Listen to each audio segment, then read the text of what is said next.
This is Dan Bena, and this is a shortened version of a course that I guest lectured to at Glasgow Caledonian New York College.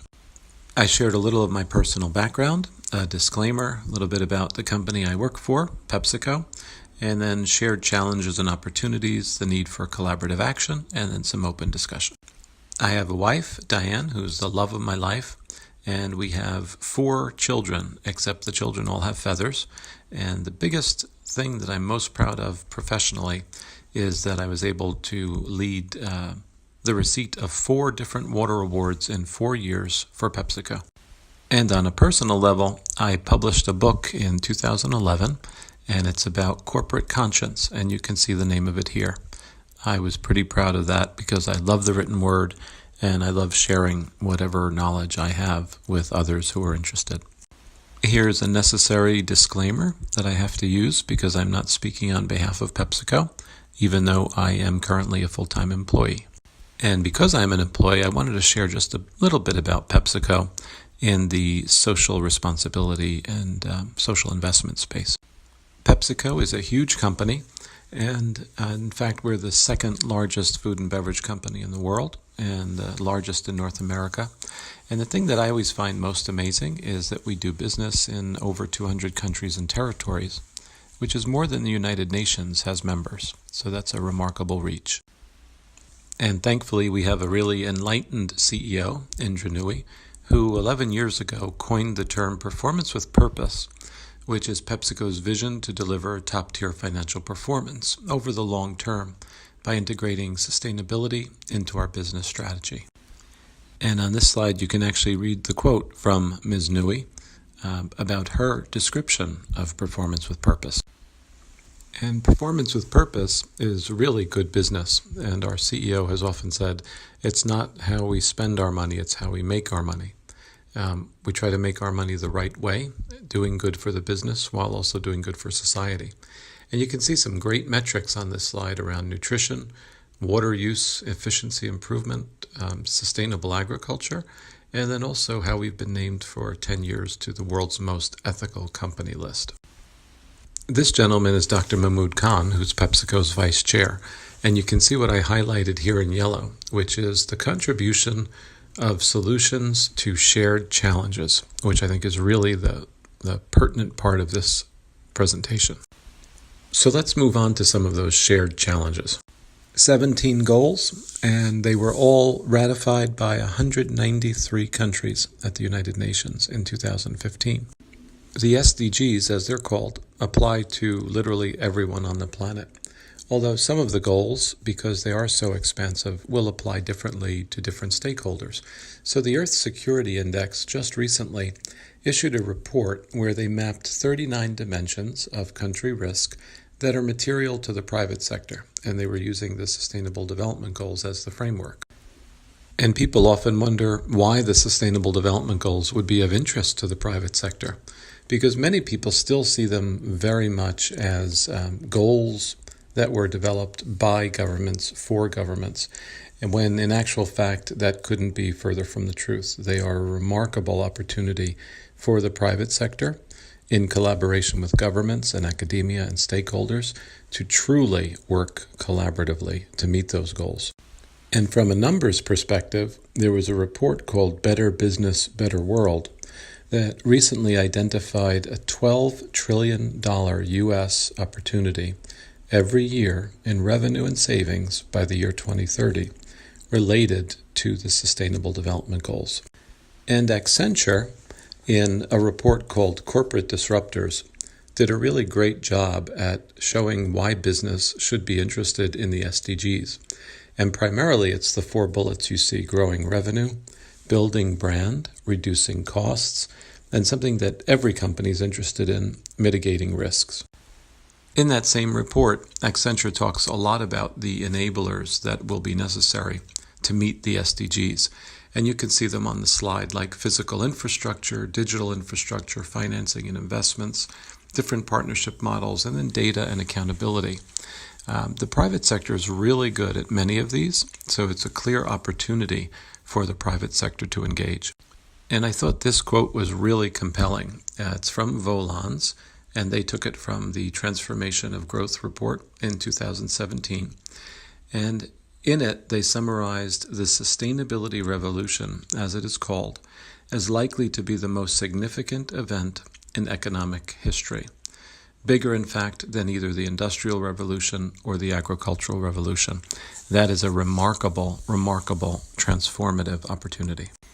The other reason that many companies in the private sector are interested in the SDGs is because one of our most important core consumers, and one of the segments that comprise many of our own employees and associates and partners, the millennials, 81% of those millennials say that they believe the private sector has a very important role to play in achieving the global goals.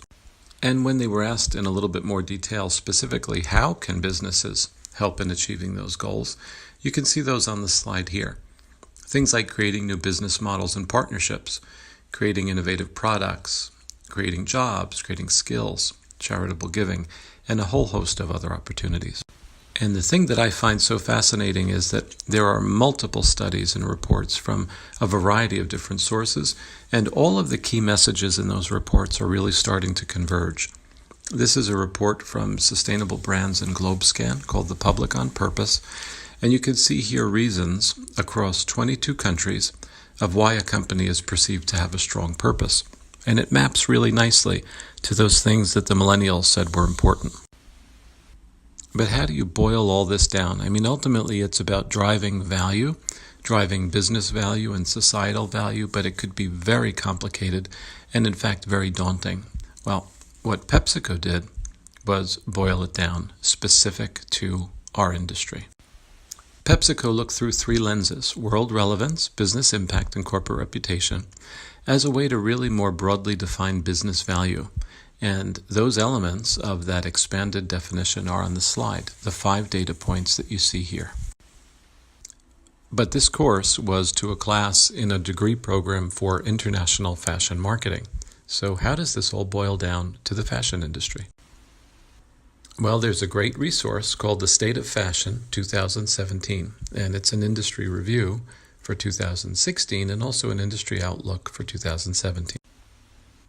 And my intent is not to drain this slide or the next one, but I urge you to blow it up, enlarge it, and read it, because there's a wealth of information on this.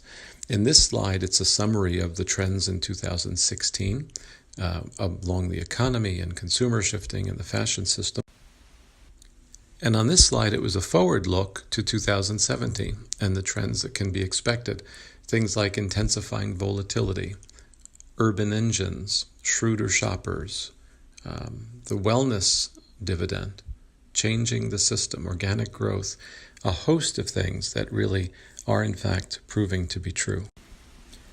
There's so much on those 2 past slides that maybe even that is still too complicated. The good news is that the folks at MIT's Sloan School of Business just issued a report recently called Corporate Sustainability at the Crossroads, and they talk about 8 simple steps to essentially help spur sustainable value creation. And as you can see, the 8th one is all about collaborating with a variety of stakeholders to drive strategic change. And that's a great segue into the next portion of the lecture, which is collaborative action. One of the greatest examples I've come across of collaborative action is the World Business Council for Sustainable Development and its Vision 2050. It's a way to transform business as usual to a sustainable world in the year 2050. And that's a world where 9 or 10 billion people can live well within the planetary boundaries. And I urge you to look at the details on this slide. A vision is great, especially a long-term vision, but it's really hard to move toward that vision without some tangible interim milestones. And that's what Action 2020 is. It's very specific milestones or societal must-haves that you need to reach on the path to Vision 2050. And you'll notice that there's 2 video links here, and I urge you to check those out before proceeding. Bringing it back to PepsiCo again in terms of an application of the theories that we've been discussing, there's a great video here that talks about how PepsiCo, in collaboration with some really important partners, most notably the Inter-American Development Bank, was able to establish a sunflower oil market using family farmers. and helping spur economic growth of those family farmers while securing the supply chain that we needed for the business. Another great example of collaborative efforts is the UN CEO Water Mandate of the United Nations Global Compact. They are issuing fantastic tools, and what you see on the left side here is something called the Water Action Hub, which is a way to map all of the different water projects and different water topics and different water partners across the world. Again, a great way to drive efficiency, to minimize redundancy, and to make the most of what is really. Bringing it back to the apparel industry, though, there's a collaboration called the Better Cotton Initiative, and you can see the video link here. 4 specific aims: reducing environmental impact and improving livelihoods, improving a better flow of cotton throughout the supply chain, and ensuring the credibility of the initiative itself, of that collaboration. So almost all of this was kind of the setup. It's the foundational information, it's the theory, it's a couple of the applications, but how do you ultimately link your brand? How do you define business value more broadly through the lens of your brand if you're a consumer product company? Thankfully, there was a great report just issued by BBMG, and it's called Brand Purpose in Divided Times. One of the best reports I've read, and the thing that it starts off with is calibrating the reader on the human perspective. The common aspirations that people have, 16,000 people, in fact, across 16 countries, the common aspirations they have for an enjoyable life. They also asked about the seriousness of global problems, which would certainly be obstacles to attaining those common things that people want across the world. Also, the trust that they have in various institutions, since many times they're partners. And then they identified a brand purpose gap. That is the gap between consumers who say they want to support companies with a strong purpose and the consumers being able to actually name at least one company with a strong. Well, that same report identified 4 seemingly simple steps to fill that brand purpose gap, starting with empathy, defining your North Star, taking a stand, and then starting a movement. I know those 4 things sound simple, but obviously they're really difficult to do and to do well. But once you do them right, the payback is tremendous, both for the business and for society. In closing, this quote is particularly pertinent to corporate conscience and expanded business value, and I'd like you to take a moment to read it. And finally, I like to end with some key takeaways, some of them related to the content I've described, others just as a result of my experience in the private sector and engaging with many different stakeholders in academia and the nonprofit world and the governmental sector. If anyone has any questions or would like to contact me, here's my LinkedIn information. You can follow me on Twitter. I'm starting a series of some podcasts on Podbean, or you can email me as stipulated below.